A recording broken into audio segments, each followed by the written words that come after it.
Alhamdulillah, Alhamdulillah haqqa hamdihi, Alhamdulillah ya Rabbil alamin, wa sallallahu ala asharafil mursalin, Sayyidina Muhammadin wa ala alihi haqqa qadarihi wa miqdarihi al-azim, Rabbi sharah li sadri, wa yassir li amri, wa hlul uqdatan min lisani yafqahu qawli, subhanaka la ilma lana illa ma 'allamtana innaka antal alimul hakim. يا همة الشيخ واحضري لنا بهذا المحضر ولتعطفي بالنظرة تأتي لنا بظفر. Alhamdulillah. Donc aujourd'hui on est le dimanche 26 janvier 2025 et dans la poursuite de l'étude du Tafsir al-Qur'an de Maulana Cheikh al-Islam al-Hajj Ibrahim Niasse radiyallahu anhu, nous sommes aujourd'hui rendus avec lui à la 90e sourate du Coran, la sourate Al-Balad. Suratul Baladi que Baye mentionne comme à chaque entame de sourate comme étant ici une sourate makiyatun, une sourate mécoise, donc révélée durant l'époque mécoise de la révélation, et qui contient Asharuna Ayatan, qui contient 20 versets. Dans cette sourate, Allah dit A'udhu billahi minash shaitanir rajim, bismillahir rahmanir rahim, après donc l'énoncé de la basmala, Allah dit la Baï nous dit Za'idatun, que ce la qui commence la sourate, c'est ce que grammaticalement on appelle un affixe. La uqsimu bihadha al-baladi. Non, je jure par cette cité, bihadha al-baladi. Cheikh Ibrahim Niasse nous dit Aqsama al-jalilu tabarak wa ta'ala, que donc ici al-jalilu tabarak wa ta'ala, c'est-à-dire donc Allah, le détenteur de toute majesté, Aqsama, jure, prête serment, une nouvelle fois, ici, bimakkata, ici par Makka. Uqsimu bihadha al-baladi, cette cité c'est donc Makka. Li'annaha balad habibihi, Muhammad sallallahu alayhi wa sallam, parce que cette cité c'est la cité de son bien-aimé Muhammad sallallahu alayhi wa sallam. La uqsimu bihadha al-baladi, wa anta hilun bihadha al-baladi, non, je jure par cette cité, wa anta, et toi, c'est-à-dire nous dit Baï, Ya Muhammadu, ô toi Muhammad, Hilun bihadha al-baladi, et toi, tu es résident de cette cité. Cheikh Ibrahim Niasse nous dit, Ya hilul laka, ici Allah s'adresse au prophète Muhammad sallallahu alayhi wa sallam pour lui mentionner notamment, Ya hilul laka, qu'il était maintenant licite, fa tuqatilu fihi, à cet instant où il était licite dorénavant de combattre dans cette cité. Comme vous savez, c'est une cité sacrée dans laquelle toute lutte, tout combat, même à l'époque de la Jahiliya, était absolument proscrit. Mais ici, donc, Allah s'adresse au prophète sallallahu alayhi wa sallam en lui disant que Yahilul laka fatuqatilu fihi, que là, il était licite d'y combattre. وَقَدْ أَنْجَزَ اللَّهُ ذَلِكَ الْوَعْدِ يَوْمَ الْفَتْحِ. Et Allah a rempli cette promesse, ici, ce serment, le jour justement de la conquête de Makkah. Yawm al-Fathi, c'est-à-dire Fathu Makkah, le jour de la reconquête de la Mecque, on dira. Où donc, le prophète sallallahu alayhi wa sallam est venu pour y mener l'ultime lutte. La uqsimu bihadha al-baladi wa anta hilun bihadha al-baladi, non, je jure par cette cité, et toi tu es résident de cette cité. Wa waladin wa ma walada, et par le père, c'est-à-dire que Allah jure une nouvelle fois, wa waladin, par le père, Baï nous dit wa Adam, et le père ici mentionné c'est Adam, wa ma walada, et par le père et ce qu'il engendre, c'est-à-dire nous dit Baï jami'a dhurriyatihi, c'est-à-dire toute sa descendance, toute sa postérité.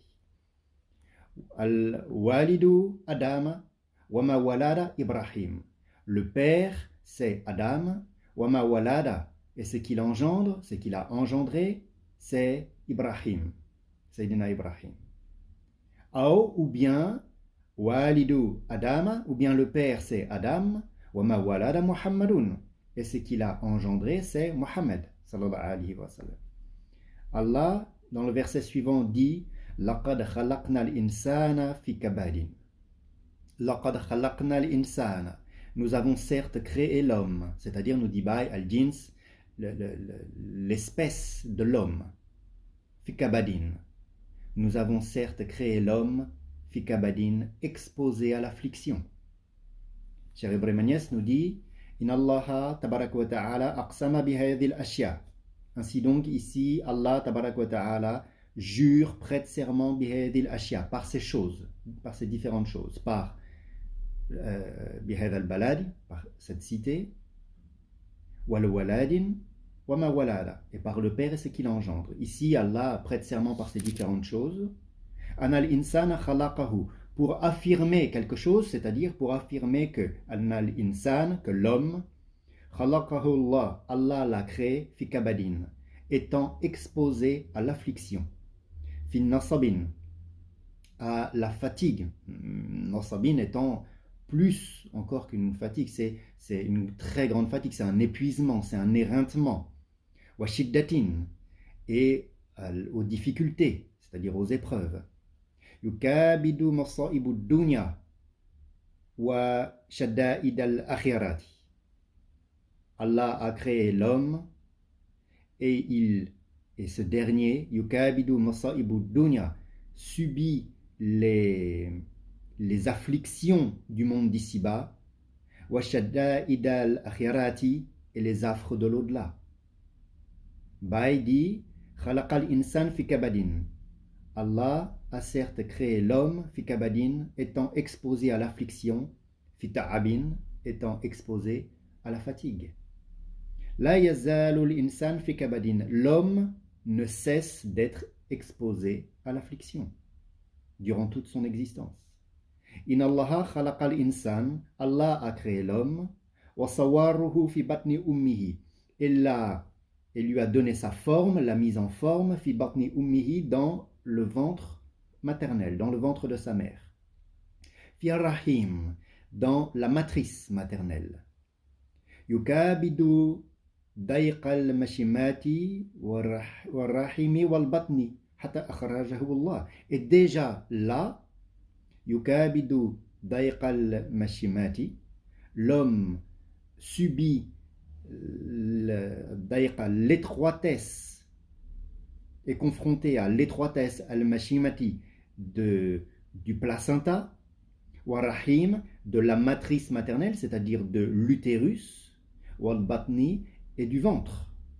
Cela, hatta akhrajahu Allah, jusqu'à ce que Allah l'en fasse sortir, jusqu'à ce que Allah le fasse sortir de ces 3 degrés d'étroitesse. Ida akhrajahu, puis lorsque Allah le fait sortir du ventre de sa mère, awwalu ma yukabidu, la première chose à laquelle l'enfant, le nouveau-né, est confronté, qat'a suratihi, c'est qu'on lui coupe son nombril. Indama yuladu, dès qu'il naît, au moment de sa naissance, tukhadhu sikinun, on prend un couteau. Fayuqta'u juz'un minhu, et on coupe un bout de lui.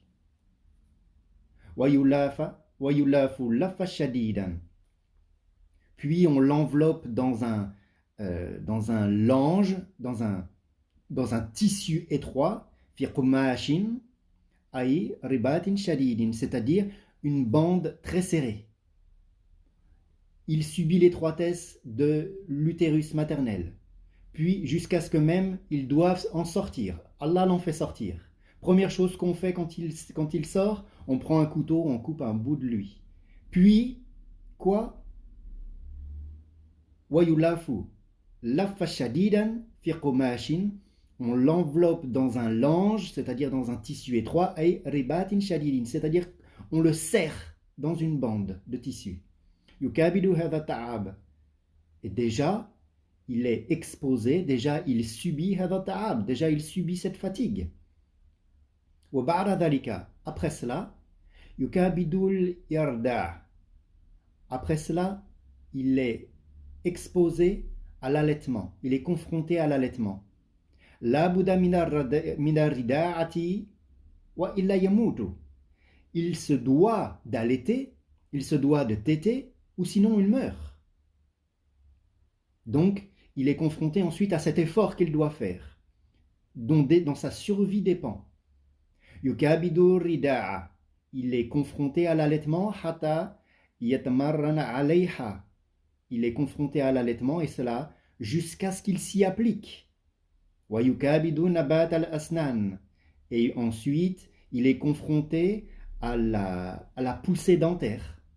Bil humma, avec les fièvres, wa sada'i, avec les maux de tête qui y sont liés, hata tanbuta asnanahu. Et cela jusqu'à ce que ses dents soient poussées. Wa ba'da dhalika yukabidu al-fisal. Puis, il est confronté au sevrage. Yufsalu ani rida'ati. On interrompt l'allaitement, il est sevré de l'allaitement, et à cela il est confronté encore. Et après cela, il est confronté au devoir de marcher,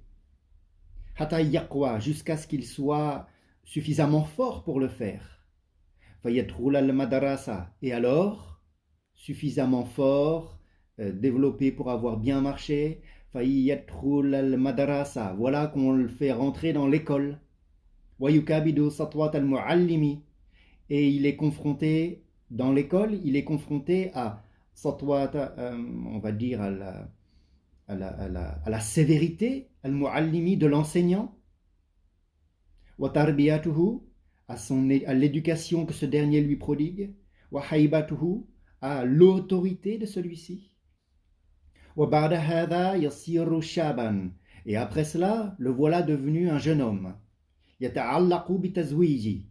Qui cherche à se marier. Un jeune homme qui a intégré le fait qu'ils doivent se marier, plutôt, disons cela comme ça. Yukabidu atazwiji muta'ajilan. Et le voilà alors confronté à la difficulté de se marier rapidement.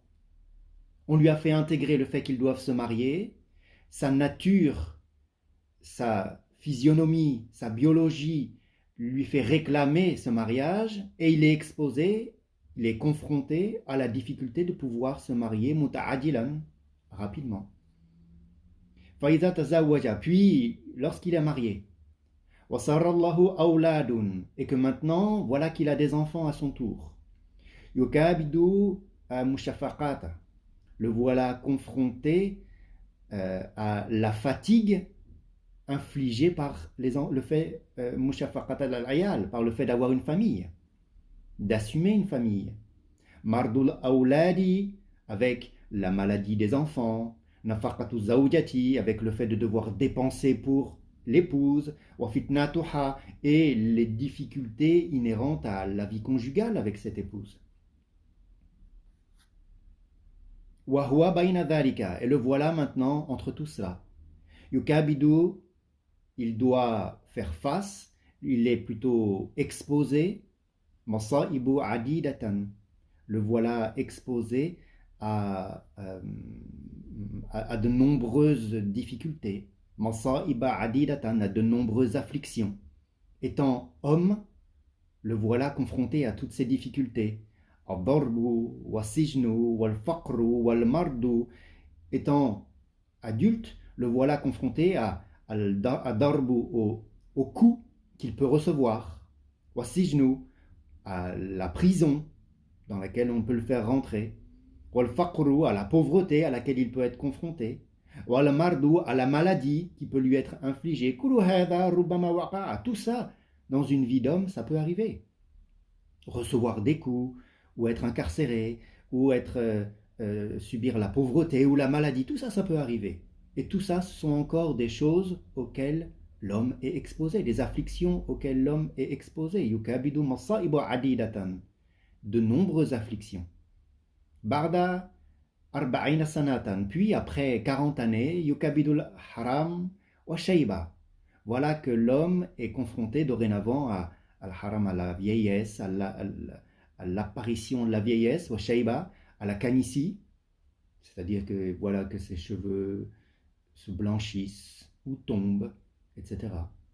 Faïda mata, puis lorsqu'il meurt, après une vie exposée aux afflictions, comme Allah le dit, Faïda mata, il nous dit que puis lorsqu'il meurt, yukabidu sakratil maut, voilà qu'il est confronté, voilà qu'il est exposé aux affres de la mort. فإذا ذهب إلى القبر, puis lorsqu'il s'en va vers le tombeau, yukabidu su'alul malakaini, voilà qu'il est confronté aux questions des deux anges qui vont venir le questionner. Wa dort al-qabri, puis voilà qu'il est exposé à la dort al-qabri, à la pression de la tombe, à l'étroitesse de son tombeau. Wa ba'da dhalika, puis après cela, al-bahthu wa al-hisabu, voilà que l'homme est confronté à la résurrection, wa al-hisabu, à la comparution pour rendre compte de ses œuvres, wa akhdhul kitabi bil yamini aw bishimali, au fait qu'ils doivent prendre le livre de ses actes, soit par la main droite, soit par la main gauche, wal mashi ala sirati, au fait qu'ils doivent marcher sur le pont de Sirat qui lui fait traverser l'au-delà, hata yastaqra fil jannati aw fin nari, et cela jusqu'à ce qu'au bout du compte, yastaqra, il soit installé, il s'installe fil jannati aw fin nari, soit au paradis, soit en enfer. La yazalu yukabidu nasaban da'iman, il ne cesse d'être confronté à des sources permanentes de fatigue, à des sources permanentes de difficultés. Khuliqal insan fi kabadin. Allah nous dit que il a certes créé l'homme étant exposé à l'affliction, fi kabadin. Hatta anad dunya idha tafakarta tajidu an la ladata fiha, jusqu'à ce que le monde d'ici-bas, dans lequel l'homme a été mis au monde, idha tafakarta, si on réfléchit, nous dit Baï, tajidu an la ladata fiha, on verra et on trouvera, on réalisera que, en fait, dans le monde d'ici-bas, il n'y a pas de plaisir en soi. Kullu ma nusamiha ladatan, tout ce qu'on appelle plaisir, fa innama huwa khurujun min at-ta'abi faqat, c'est seulement ce qui nous extrait de la fatigue. Ce qu'on appelle plaisir, c'est seulement ce qui, pour un temps donné, nous extrait des afflictions inhérentes à la vie dans le monde d'ici-bas. إذا فرج الله علينا من عذاب نسميه لذات, si Allah, par exemple, nous délivre d'une punition, cette délivrance, on va l'appeler un plaisir. Ladatu ta'ami, d'une punition ou disons d'un châtiment ou d'une difficulté. Ici, ici-bas, il utilise le terme de adabin. Mais étendons par notre compréhension au fait de comprendre que à chaque fois qu'Allah nous fait sortir d'une peine, disons peine, on appelle l'état dans lequel cela nous trouve, on appelle ça plaisir. Il donne les exemples. Ladatu ta'ami, le plaisir de la nourriture par exemple, le plaisir de manger, ça fait du bien. Innama hiya najatun min musibatil ju'i faqat. Mais en réalité, le plaisir qu'on trouve à manger, ce n'est qu'une délivrance de l'affliction de la faim. Ce n'est en réalité qu'une délivrance de cette peine. Kadal ju'a an yuhalikna. La faim, elle pourrait venir à bout de nous, elle pourrait nous tuer. On pourrait mourir de faim. Fafarrajallah alayna bil akali. Mais de cette peine, Allah nous en délivre par le fait de manger, de nous permettre de trouver la facilité de trouver quelque chose à manger. Washarabu, lorsqu'on boit, farajun, le fait de boire, farajun min musibatil atash, le fait de boire, ce n'est qu'une délivrance de la peine de la soif. Et on appelle ça un plaisir, alors que ce n'est qu'une délivrance de la peine. Wasihatu, la santé, farajun min musibatil marad, ce n'est qu'une délivrance de l'affliction de la maladie. Walibasu, le fait de pouvoir se vêtir, le fait de pouvoir s'habiller et d'y prendre plaisir. Farajun min musibati dhulil urya En soi, ce n'est que la délivrance de l'affliction, de l'humiliation, de la nudité. فَكُلُّ مَا نَحْسِبُهُ لَذَاتًا. Ainsi, tout ce qu'on ressent et considérons comme étant, tout ce que nous ressentons et considérons comme plaisir, al-ana, actuellement, aujourd'hui. إذا تفكرت, si tu réfléchis, تجده خروجا من العذاب فقط. Tu réaliseras que ce n'est qu'une délivrance, une sortie de la peine. La ladhatun fi dunya. Il n'y a pas de plaisir en soi dans le monde d'ici-bas. Ta'abun ala ta'abin. La vie dans le monde d'ici-bas, c'est peine sur peine. Ta'abun ala ta'abin, c'est-à-dire plutôt c'est fatigue sur fatigue. La ladhati ila fil jannati. Il n'y a de plaisir haqiqatan, c'est-à-dire il n'y a de plaisir réel, il n'y a de plaisir, on va dire, tout à fait authentique et conscient, ila fil jannati, qu'au paradis. C'est-à-dire qu'au paradis, le plaisir n'est pas la délivrance de quoi que ce soit.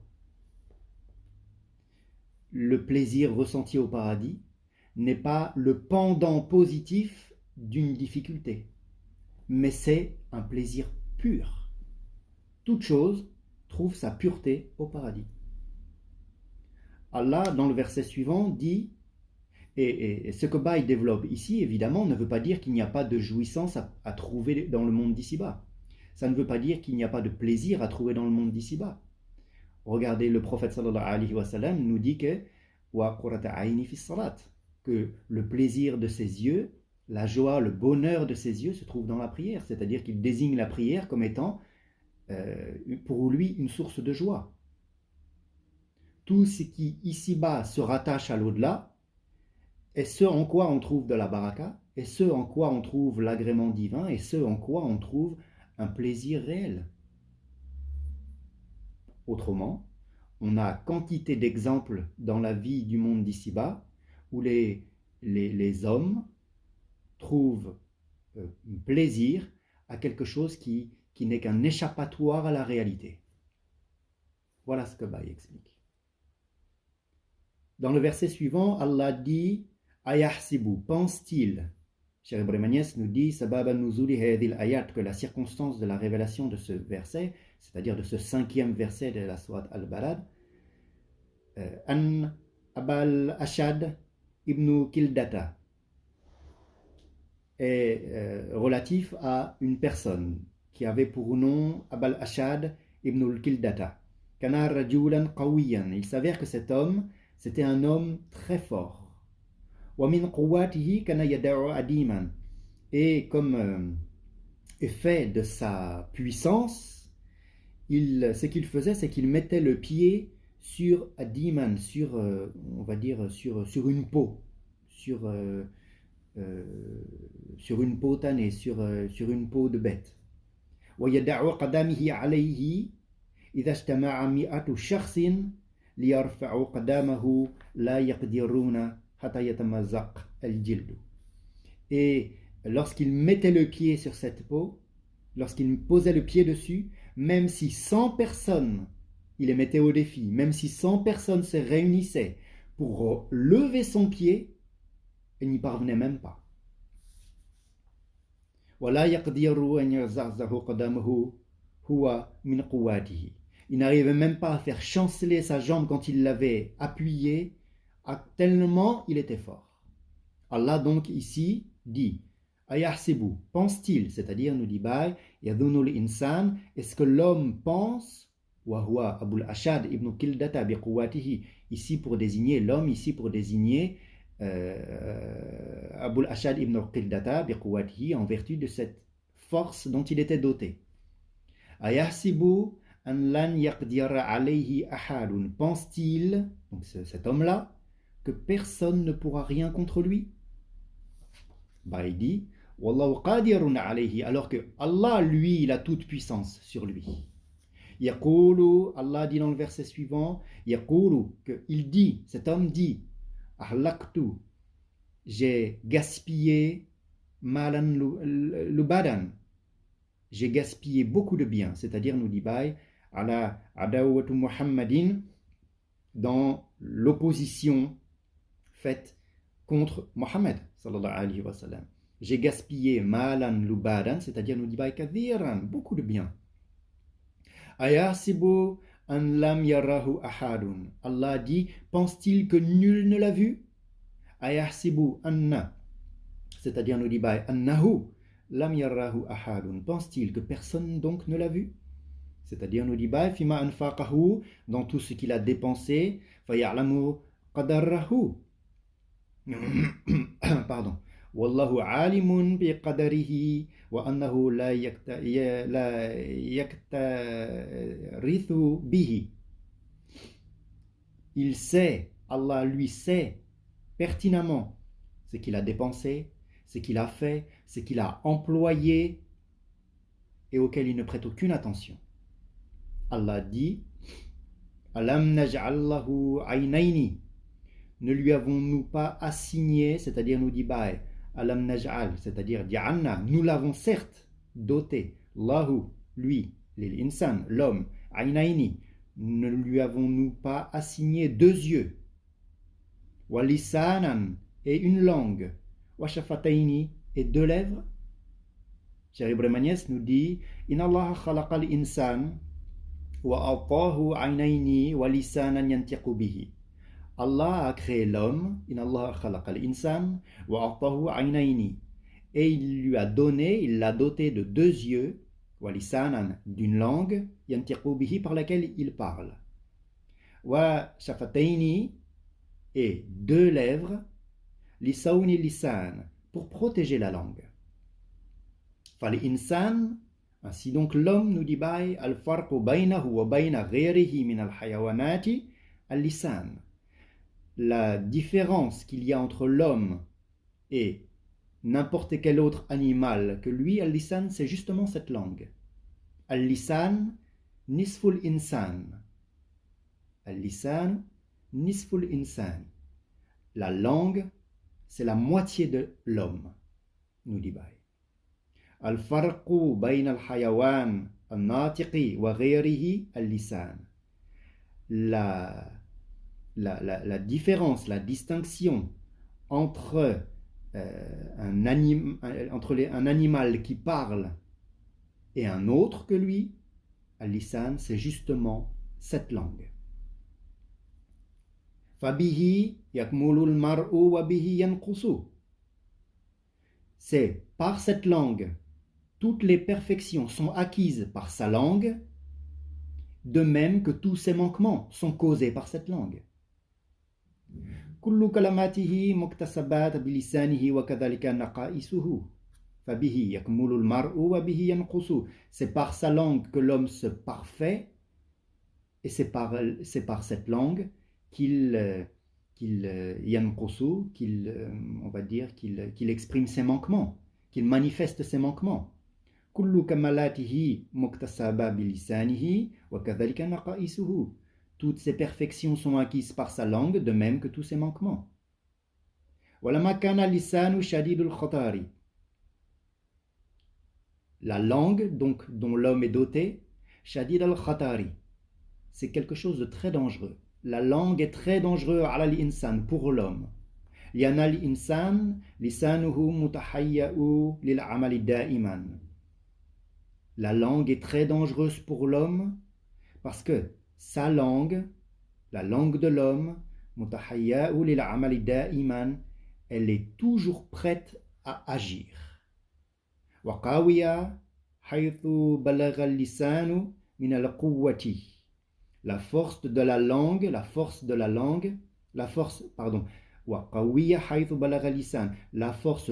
langue est dotée, min al-quwwati, alla ya'jizuhu shay'un min al-amali.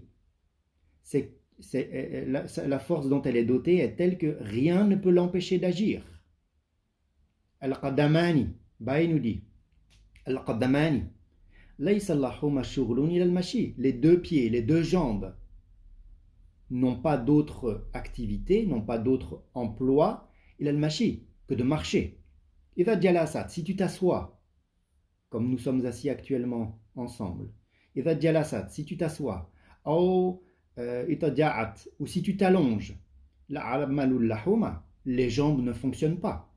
Même les jambes, les pieds ne te servent pas. واليدان البطش فقط. Les deux mains ne servent qu'à saisir.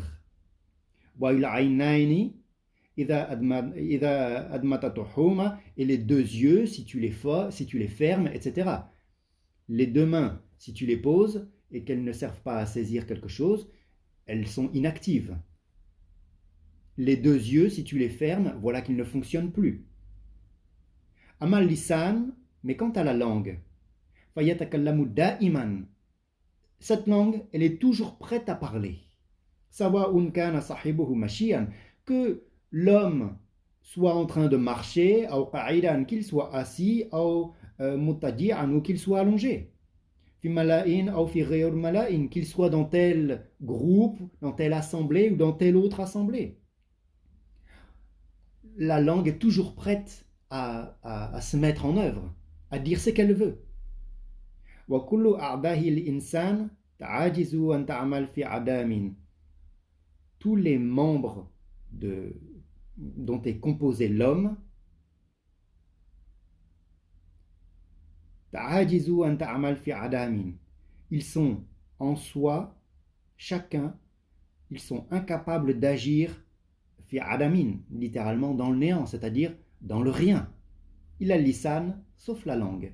Ya'malu fil mawjudi wal ma'dumi, qui, elle, est tout à fait prête à agir dans ce qui existe comme dans ce qui n'existe pas. C'est-à-dire, nous dit Baye, yagdhib kathiran, elle prononce beaucoup de mensonges, cette langue. C'est-à-dire que voilà la langue qui est capable de s'employer à quelque chose qui n'est pas vrai. Alors que quelque chose qui n'est pas vrai, tu peux pas l'attraper avec ta main, tu peux pas le voir avec ton œil, et pourtant tu peux le dire avec ta langue.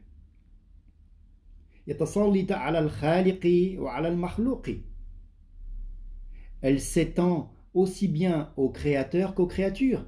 La langue est tout à fait capable de parler en bien ou de mentir sur Dieu, comme de parler en bien ou de mentir sur n'importe quelle créature. Alal anbiyahi wa alal awliyahi, de parler sur le créateur, sur les créatures, sur des prophètes, wa alal awliyahi, de parler sur les saints. La ya'jazu an ahadin, personne ne lui échappe en quelque sorte. فلهذا جعل الله عليه حسنا, et c'est pour ça que Allah lui a assigné, on va dire une hisnan, une forteresse, huwa al-asnan, qui est constituée par les dents. Wa hisnan thaniyan, et par une deuxième forteresse, huwa shafatani, qui est la langue, qui est les lèvres, qui sont les lèvres. فَتَنْتَبِقَ شَفَتَانِ عَلَى هَذَا الْعَدُوٌ. Ainsi donc, les lèvres se ferment على هذا عدو, sur cet ennemi. Tu serres les dents, tu fermes, tu pinces les lèvres, et c'est comme ça que tu peux essayer de maîtriser على هذا عدو, cet ennemi. فإنه كثير الخطر على الإنسان, qui est très dangereuse pour l'homme, qui est source de beaucoup de dangerosité pour l'homme.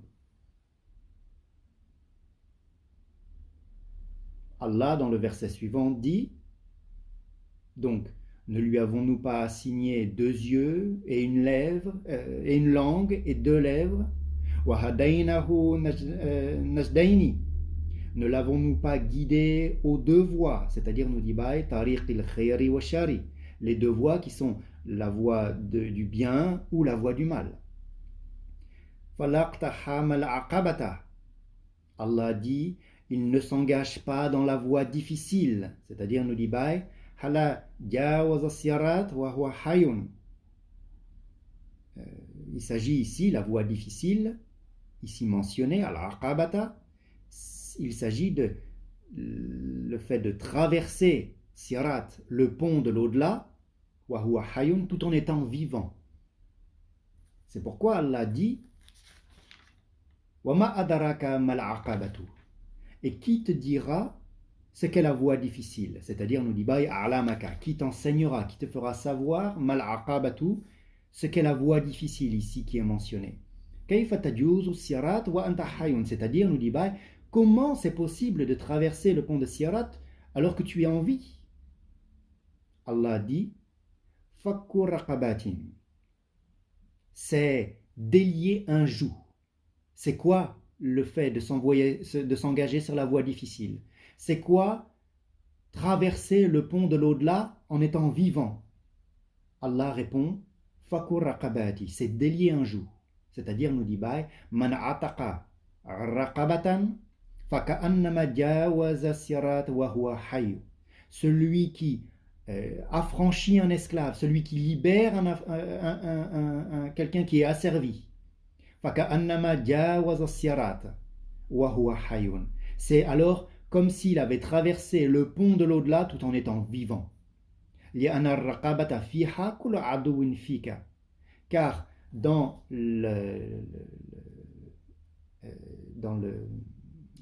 l'esclave, ici affranchi, tous les membres de cet esclave vont témoigner pour toi.